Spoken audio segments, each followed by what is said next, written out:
Okay, let's dive right into this. Cipher of the Unsolved, the Zodiac Killer Legacy.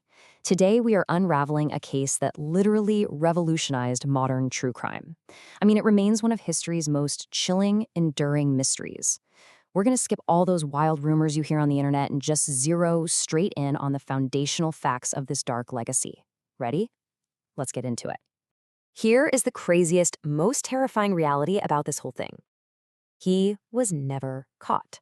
You know, in the realm of true crime, we're so used to that final act, right? The cuffs go on, justice is served, everyone breathes a sigh of relief. But not here.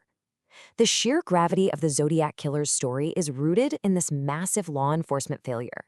Despite thousands of tips, endless suspect lists, and literally one of the largest manhunts in California history, this phantom managed to operate, terrorize the public, and then just slip away into the shadows, without ever facing consequences. No justice, just gone. 5. Now, I know in the scope of history, it's really easy for numbers to just kind of blur into statistics, right? They lose their human weight. But this isn't just a number. It represents a heavy, dramatic crawl of human tragedy. When we talk about the Zodiac, the number 5 is our anchor. It is the confirmed, absolute, minimum human toll that this entire mystery rests upon. Now, the killer famously claimed in his letters to have taken the lives of 37 individuals. But five is what we know for a fact. He killed at least 5 people. These were 5 lives violently stolen across the San Francisco Bay Area in the late 1960s. And those words, at least, man, they carry such a haunting uncertainty. We know definitively of the tragedies at specific locations, places like Lake Herman Road and Blue Rock Springs. And look, everything else we're discussing today in this explainer, the mystery, the letters, the massive panic that resulted, it's entirely built upon the very real destruction of these specific individuals. It grounds everything we're talking about today in a deeply sobering reality. But you see, the Zodiac wasn't just a killer who struck and then hid in silence. Not at all. He introduced a deeply disturbing second pillar of terror. He actually taunted the police. This is where the narrative takes a sharp turn from a tragic series of crimes into a brazen, twisted psychological game. He actively engaged with law enforcement. He challenged them. He mocked their efforts. Get this, he even went so far as to call the Vallejo Police Department from a payphone just a few blocks away from the station to report his own double murder. He wanted the authorities to know exactly what he was doing and just feel entirely powerless to stop him. Talk about playing a dangerous game. And this brilliantly illustrates how he escalated that psychological game to an entirely new level. He didn't just taunt the authorities behind closed doors. No, he sent coded messages to newspapers. By utilizing major publications like the San Francisco Chronicle, he forced the entire public into his twisted spectacle. He sent these incredibly complex cryptograms, like the really infamous 408 symbol cipher, essentially using the media to amplify his terror. This completely turned a localized police investigation into a massive public puzzle. It was all designed to prove his supposed intellectual superiority, literally holding an entire reading public hostage to his words. So the crucial point is how these elements combine into a highly calculated formula. Think about it. He killed at least 5 people, which established his lethal threat. He taunted the police, establishing his dominance over authority.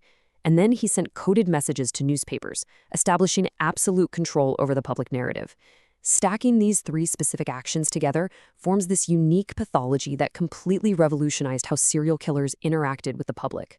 I mean, this specific triangle of terror is exactly why the Zodiac transcended the daily news and cemented himself as a permanent, chilling fixture in true crime history. It was unprecedented. 50.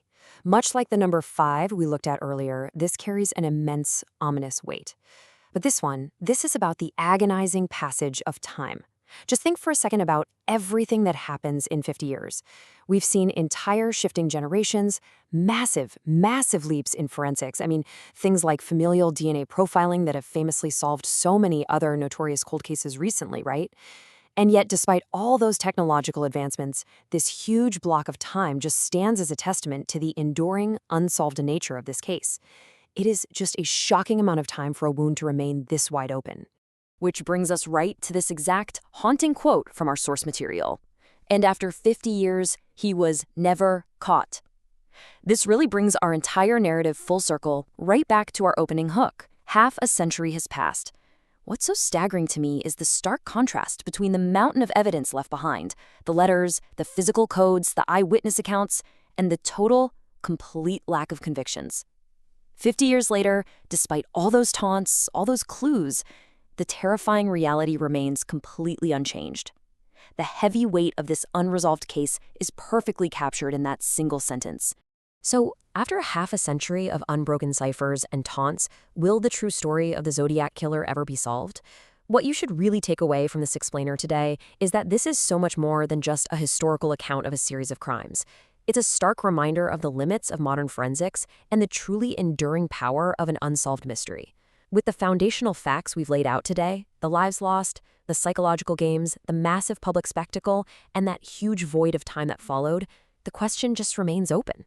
It's a mystery that continues to haunt us, leaving us always wondering, will we ever actually uncover the ultimate truth?